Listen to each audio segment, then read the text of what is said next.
دجال بیسیکلی دجل سے ہے، ٹھیک، جس کا معنی فریب ہوتا ہے، دھوکہ ہوتا ہے. تو وہ ایک شخص ہوگا، یعنی انسان ہوگا، جو بہت بڑے فتنے کا باعث ہوگا اس امت کے اندر. اور عیسیٰ علیہ السلام کے زمانے میں اس کا ظہور ہوگا، امام مہدی کا بھی وہی زمانہ ہے. اور نبی علیہ السلام نے یہ فرمایا ہے کہ یہ تمام فتنوں سے بڑھ کر یہ فتنہ ہے. یعنی جتنے بھی فتنے ہیں، ابھی شیخ صاحب بھی فتنوں کے حوالے سے ذکر کر رہے تھے، اور ان سے بچنا بھی ضروری ہے. ربنا لا تجعلنا فتنۃ للذین کفروا، کہ ہم کافروں کے تختہ مشق نہ بنیں، یعنی دین سے دور نہ ہو جائیں کسی بھی وجہ سے. ٹھیک ہے. تو یہ جو فتنہ ہے، اس میں بڑے بڑے لوگ جو ہیں وہ بہک جائیں گے. اس لیے نبی علیہ السلام نے فرمایا کہ تمام فتنوں سے بڑا فتنہ دجال کا فتنہ ہے. اور آپ علیہ السلام فرماتے ہیں کہ کوئی بھی نبی ایسا نہیں ہوا جس نے اپنی امت کو فتنہ دجال سے خبردار نہ کیا. اللہ اکبر.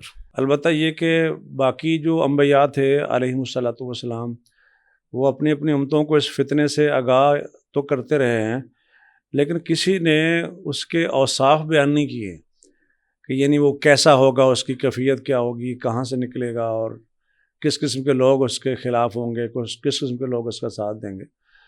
تو یہ بات بیان فرماتے ہوئے آپ نے فرمایا کہ وہ رب ہونے کا دعویٰ کرے گا، لیکن چونکہ وہ ایک آنکھ سے کانا ہوگا، ان ربکم لیس بآور، جبکہ تمہارا رب ایسا نہیں. یعنی آپ نے پہچان بتا دی کہ وہ رب ہو نہیں سکتا، چونکہ رب ایسا نہیں ہے اور اس نقص سے پاک ہے.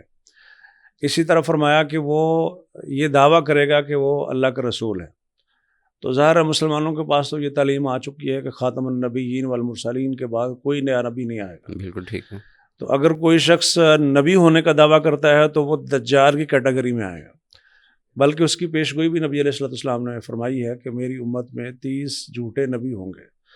بعض حدیث میں ہے 30 کذابون دجالون کلہم یزعم انہ نبی، ان میں سے ہر ایک دعویٰ کرے گا کہ وہ نبی ہے، جبکہ میں آخری نبی ہوں اور میرے بعد کوئی نبی نہیں ہے.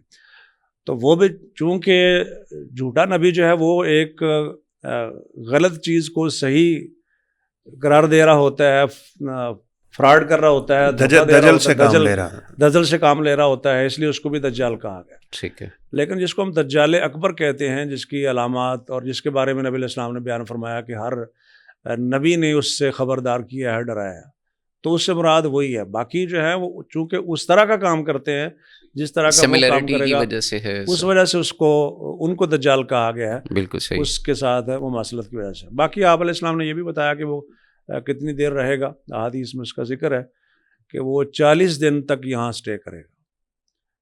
40 دن میں آپ نے اس کی وضاحت بھی فرمائی کہ پہلا دن جو ہے وہ سال کے برابر ہوگا. اس کا اتنا بڑا فتنہ ہے کہ ہر نبی بتاتے رہے. جی.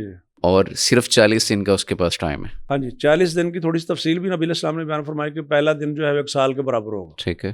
دوسرا دن جو ہے 1 مہینے کے برابر ہوگا. تیسرا دن جو ہے وہ 1 ہفتے یعنی 1 ویک کے برابر ہوگا. اور باقی جو 37 ڈیز ہیں وہ عام دنوں کی طرح ہوں گے. تو یہ ہو گیا 1 سال 2 ماہ 14 دن. ٹھیک ہے. یعنی ہمارے جو اوسط دن ہیں اس حساب سے ہم بات کر رہے ہیں، ورنہ حدیث میں تو 40 دنوں کے ذکر ہے، لیکن دنوں کے بارے میں بتایا گیا. تو یہ 1 سال 2 ماہ اور 14 دن تک دنیا میں رہے گا اور بہت بڑا فتنہ ہوگا.